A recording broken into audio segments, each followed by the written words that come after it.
আমি জানি তুমি ভিডিওটা দেখবে না, তুমি চলে যাবে কারণ শয়তান তোমাকে এই ভিডিওটা দেখে দেবে না। আর যদি তুমি দাঁড়াও তাহলে আমি বুঝবো তোমার মন এখনো উন্মুক্ত রয়েছে। আমি মুসা, তোমার জন্য একটি সংবাদ নিয়ে এসেছি যা শোনা তোমার খুব দরকার। থামো আমার ছেলে মেয়েরা, স্ক্রোল করো না। হ্যাঁ তুমি, এই ভিডিওটি তোমার জন্যই।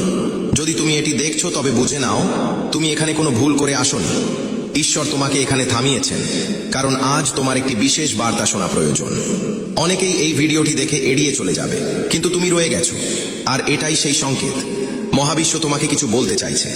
একটু শান্ত হয়ে শোনো। ভগবান, ঈশ্বর, আল্লাহ সব দেখছেন তোমার পরিশ্রম, তোমার কষ্ট, এমনকি সেই রাতগুলো যখন তুমি চুপচাপ কেঁদে সবকিছু ভগবানের ওপর ছেড়ে দিয়েছিলে। তুমি হার মানোনি, তুমি সব সহ্য করেছো, তবুও হৃদয়ে এক চিলতে আশা বাঁচিয়ে রেখেছো। আর আজ ঈশ্বর সেই আশারই জবাব দিচ্ছেন। শোনো, আগামী কয়েকদিনের মধ্যে তোমার জীবনে বড় কোনো পরিবর্তন আসতে চলেছে আমার আশীর্বাদে।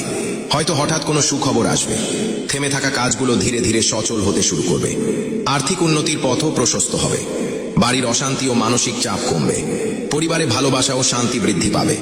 এসব এক নিমেষে ঘটবে না, কিন্তু মহাবিশ্ব ইতিমধ্যেই তোমার জীবনে বরকতের দরজা খুলে দিয়েছেন। শুধু একটা কথা মনে রেখো, ভয় পেও না, সন্দেহ করো না। মহাবিশ্ব তোমার সাথে আছেন, আর যখন ভগবান পাশে থাকেন